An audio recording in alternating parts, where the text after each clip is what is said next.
يلا خلينا نشوف شو قضيتنا لليوم.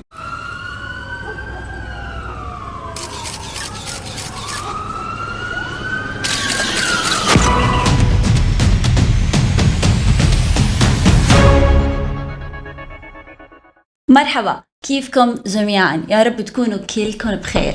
شكرا مرارا وتكرارا على الدعم الدائم، ما قصرتوا صراحة. خلينا كلياتنا نوصل لل100,000 قريبا بدعمكم، اوكي؟ ان شاء الله قريبا. قبل ما نبلش قضيتنا اليوم لا تنسوا تحطوا لايك وتعليق واشتراك للي مو مشترك. اكيد حساباتي الانستغرام والفيسبوك بتلاقوهم بصندوق الوصف. هلا خلينا نشوف شو قضيتنا لليوم. سر وغموض غير منتهي صار ببيت من بيوت فرنسا، ما حدا كان متوقعه. وبعد هاي القصة الغريبة سموا هذا البيت ببيت الرعب، وصار هذا البيت معلم من معالم فرنسا بيوقفوا عنده الناس. مدينة نانت بفرنسا، هاي المنطقة كبيرة تقع غرب فرنسا على الساحل المحيط الأطلسي، مدينة ثقافية ومكان هادي. القصة اليوم صارت بفرنسا والأسماء فرنسية والعائلة فرنسية، فأنا عم بحاول قد المستطاع إني ألفظ الكلمات بشكل صحيح. أسرة ديبون دو لغونيس، هاي العائلة انتقلوا ليسكنوا بشارع شيمون بمبنى 55. العائلة هاي مكونة من أم وأب و3 أولاد وبنت واحدة. الأب كان اسمه إكزافير، وهو رجل أعمال ناجح اجتماعيا ودائما بحب السعادة وبحب الضحك. الأم اسمها أنيس، تشتغل بمدرسة الكاثوليكية، هاي المدرسة بتكون مسيحية. آرثر هو الولد الأكبر، عمره 20 سنة وهو طالب بكلية الكاثوليكية كمان الخاصة. توماس عمره 18 سنة، صبي خجول وبيحب الموسيقى. آن عمرها 16 سنة، هي البنت جميلة متفوقة بمدرسة الثانوية. بينو عمره 13 سنة، بيدرس بنفس المدرسة تبعت اخته وبحب يلعب بالدرامز يعني بالطبلة، يعني بيعمل ضجة بالبيت. وهي العائلة مثالية والكل بيشهد بهذا الشيء. أنيس كانت بتاخد أولادها كل يوم من المدرسة، ولما بيرجعوا الكل من الدوامات كان البيت حركة، يعني مثل أي بيت تاني في أولاد، شي طبيعي. 11 أبريل 2011 يوم الاثنين بعد الظهر الساعة 2، كل شبابيك هذا البيت كانت مسكرة، مو مسكرة تسكير عادي، كانت مسكرة بالأباجور. صراحة أنا ما بعرف شو بتسموه، رح حط لكم صورته. إنه مالهم بالعادة يعملوا هيك، حتى لو كانوا مسافرين بيسكروا الشبابيك بشكل طبيعي، ما بيسكروا الأباجور. في رسائل كانت على صندوق البريد تبعهم، مبين إنه من فترة طويلة ما في حدا عم بياخد هاي الرسائل اللي عم تجيهم. يوم الثلاثة كان كل شيء طبيعي. يوم الأربعة بلشوا الجيران يحسوا إنه في شيء غريب عم بيصير، وإنه بالعادة بيصادفوا حدا من أهل البيت.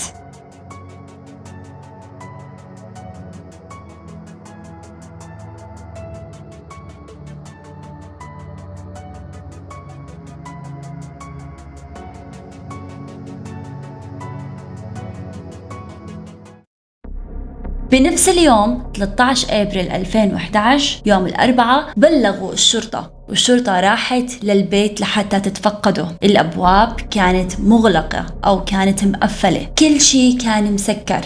اضطروا الشرطة ليخلعوا هاي الأبواب. فتحوا الباب وشافوا كل شيء مكانه، وما في شيء غريب وكل شيء طبيعي، وما في أي داعي يفتحوا تحقيق. قالوا بركي سافروا برا المدينة أو برا فرنسا، راحوا على شي مدينة تانية لحتى يغيروا جو. بس الغريب إنه سيارتهم واقفة برا. سيارتهم كانت ستروين C5، يعني ما بتوسع 6 أشخاص، وعندهم كان كلبين، وأكيد شنطة واحدة كمان ما بتكفيهم. يعني إذا كانوا فعلا مسافرين فهي السيارة ما حتكفيهم كلهم. الرسائل اللي كانت موجودة عم توصلهم من تاريخ 9 أبريل 2011 ل 14 أبريل. الجيران صار عندهم فضول، فتحوا هاي الرسائل، وكانت مرسلة من أشخاص. كان محتوى هاي الرسائل غريب جدا وحتى مو مفهومة شو هي، وكانت عن تهريب الممنوعات بأمريكا، تزوير الهويات. أغرب رسالة كان مكتوب فيها حفاظا على سلامتنا ما فينا نتواصل مع بعض مرة تانية. قيل إنه هاي الرسائل كانت مرسلة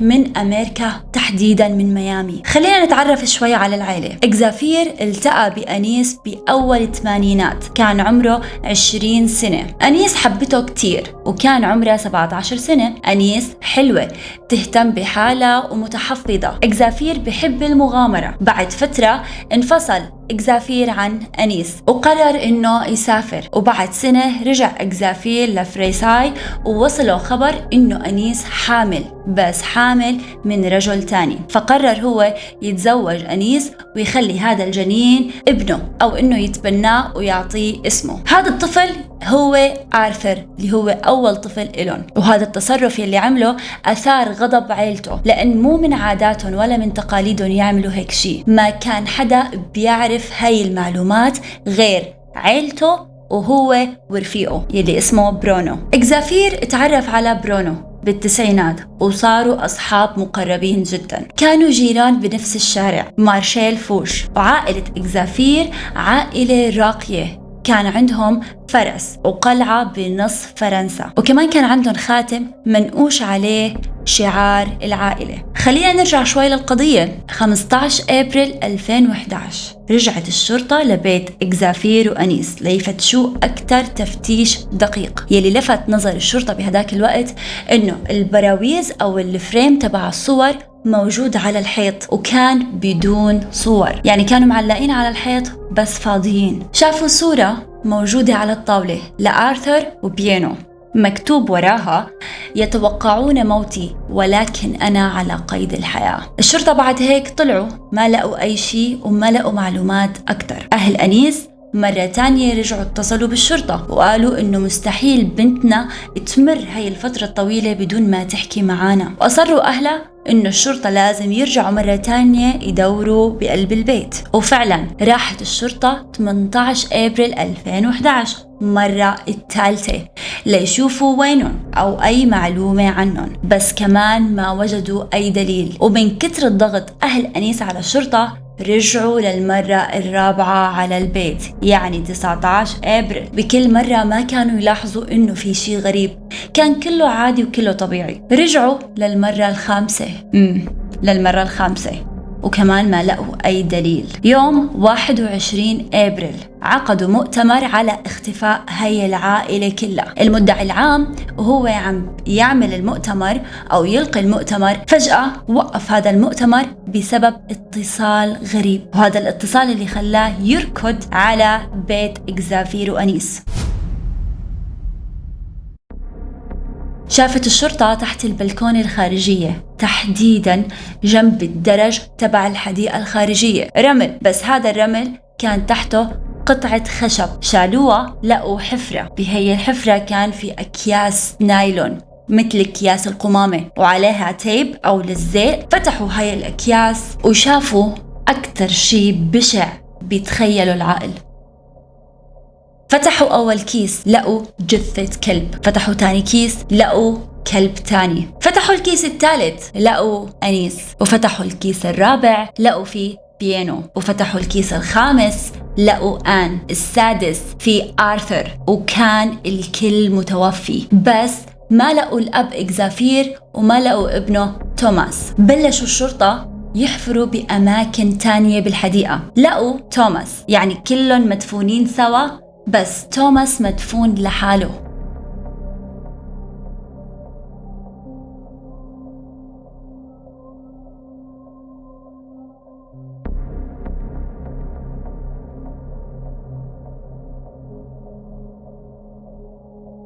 حفروا كل الحديقة ما لقوا الأب إكزافير. الشرطة صارت كمان تدور عليه جوا بالبيت، بالأبو، بالسطح، بأي مكان، كمان ما لقوه. يلي تخلص من هاي العيلة وين بيكون دفن إكزافير؟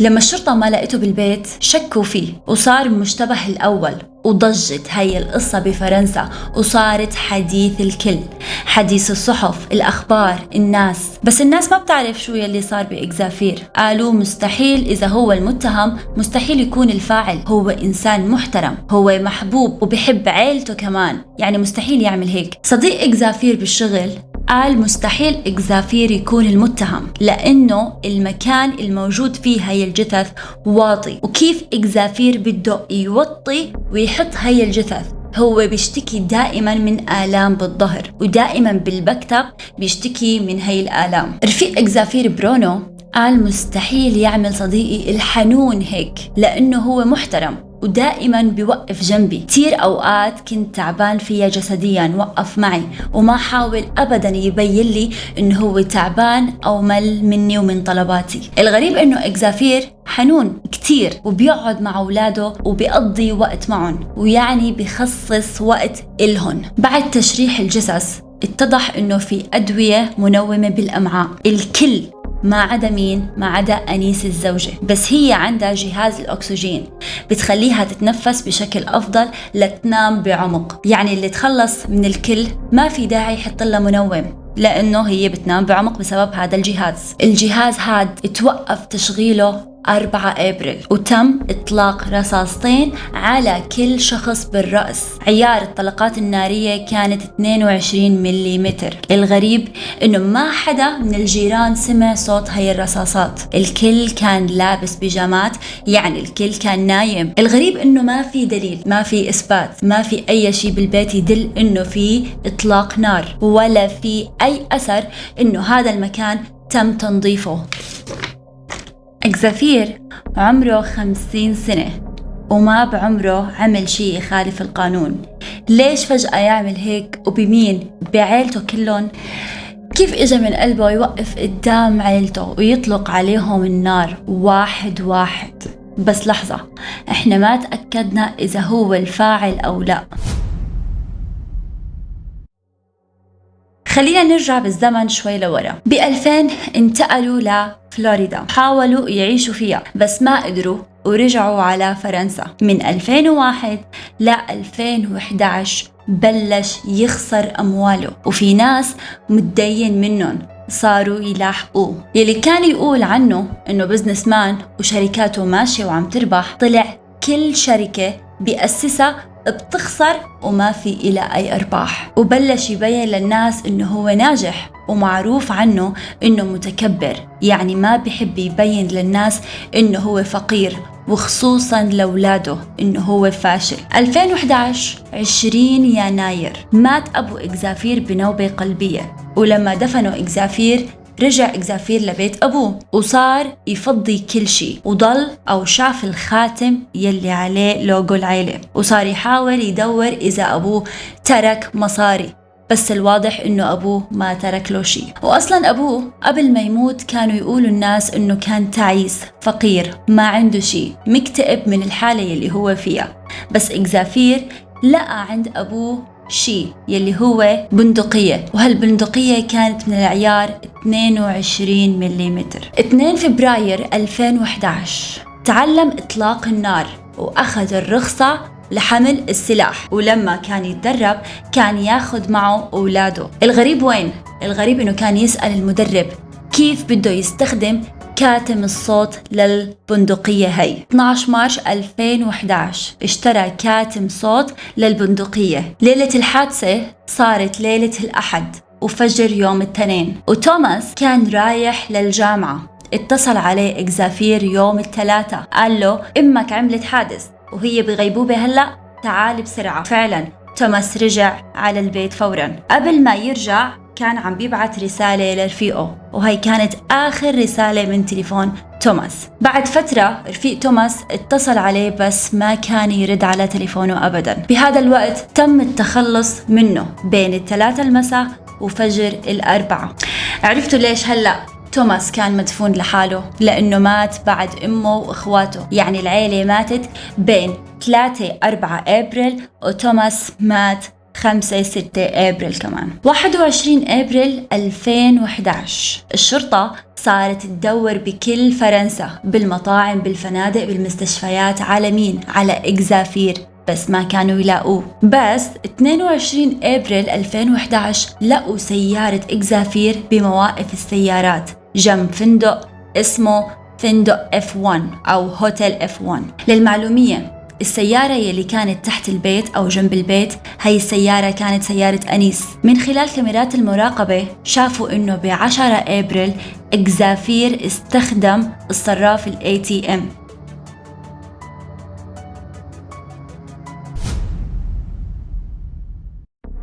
صوروه وهو عم بيسحب المصاري، وبعدين راح على مطعم ودفع الفاتورة من خلال بطاقته الائتمانية. كل هذا صار ب10 أبريل. بعد ما عرفوا الشرطة وين سيارته، شافوه من خلال كاميرات مراقبة السرعة تبعت السيارات يلي على الطريق بين نانت وبين لارشيل. يعني شو هالثقة الزايدة يلي عنده؟ قاعد بالفندق وعم بيسحب مصاري وعم بياكل بمطعم ولا كأنه تخلص من عيلته. معقول لهالدرجة ما عنده قلب؟ المساء كان بفندق بلورشيل. اليوم الثاني اتجه لجنوب الغربي، يعني إكزافير راح على منطقة ألب كوات دراز. هاي المنطقة أو المدينة اللي عاش فيها هو وأنيس أول مراحل حياتهم الزوجية. وقيل بما أنه راح على هاي المنطقة فهو راح لحتى ينهي حياته هنيك. في طبيب نفسي طلع صار يحكي إنه في نسبة من الأشخاص لما بيرتكبوا هيك حادثة وبيتخلصوا من عائلاتهم بيشوفوا إنه الوضع صار مزري، فبيقرروا يتخلصوا من حالهم انتقاما لحالهم. 13 أبريل كان بمدينة لاسين. بعدين 14 أبريل راح على منطقة تانية اسمها سور أرجين، وهنيك نام ليلة واحدة بفندق F1 يلي قلت لكم لقوا سيارته فيه. الشرطة لما شافوه ب 22 أبريل بكاميرات المراقبة تبعت هاي الفندق شافوه طالع من مصف السيارات أو الباركينج.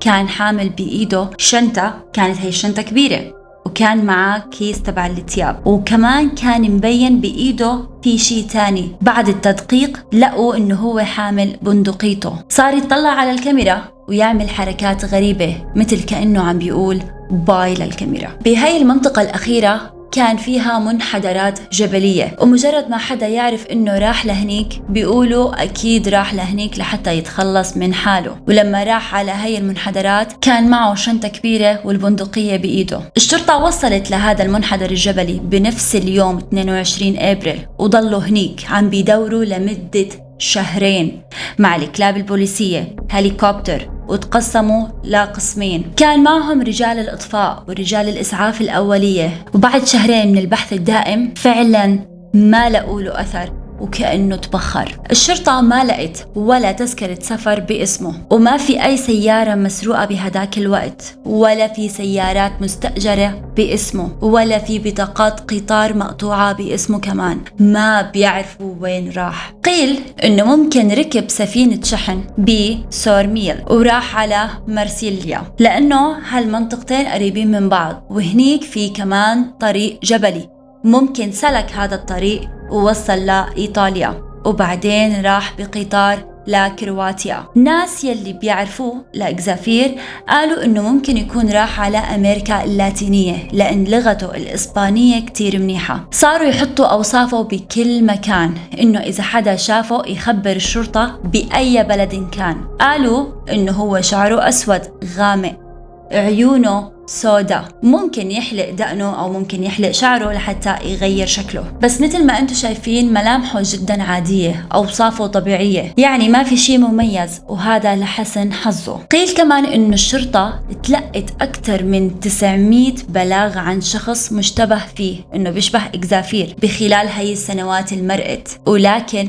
ما في شيء مميز بملامحه، وأغلب هاي البلاغات كانت غلط. بهي القضية في أدلة بالدينه. القضية لليوم مفتوحة، صار عليها 10 سنوات. إكزافير كان مخطط ليتخلص من عائلته كلها. الدليل قال للمدارس ولاده إنهم هن مسافرين على إيطاليا، هذا رقم 1. 2 قال لصاحب البيت إنه أبريل حيكون آخر شهر إلهم وهن مسافرين وما بقى يدفع له الآجار. يلي ما بتعرفوا إنه إكزافير كان عليه دين ما يقارب $60,000، وكان دخله أقل من 10%. أيا كان راتبه مستحيل يسدد هذا الدين بهذا الدخل. طيب شو قصة هاي الرسائل يلي الناس فتحتها وقريتها؟ معقول يكون هو بيشتغل مع مافيا؟ معقول في شي ورا هاي الرسائل يكون حقيقي؟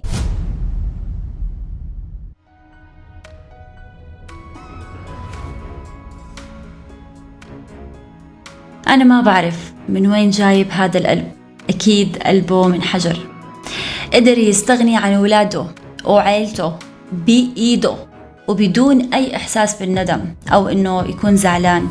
الدليل إنه راح على المطعم لحتى ياكل ويخطط كيف حيبلش حياته من جديد. معقول عمل اللي عمله هاد كله بس لأنه فلس؟ بس لأنه عليه دين 60,000 دولار؟ أو فعلا هو متورط مع ناس بشي كتير كبير؟ بس أكيد حتكون نهايته بشعة. ديروا بالكم، يلي عايش بفرنسا بإيطاليا ممكن يكون عم بيمشي جنبكم إكزافير وإنتم مو عارفين. ومثل العادة عم بستنى تعليقاتكم بخصوص هاي القضية. شو حسيتوا؟ قولوا لي. وأكيد أنا بكبر فيكم وبكبر بالدعم اللي عم تعطوني إياه. وشكرا جزيلا ودمتم سالمين. وبترككم هلأ مع أجمل 10 تعليقات.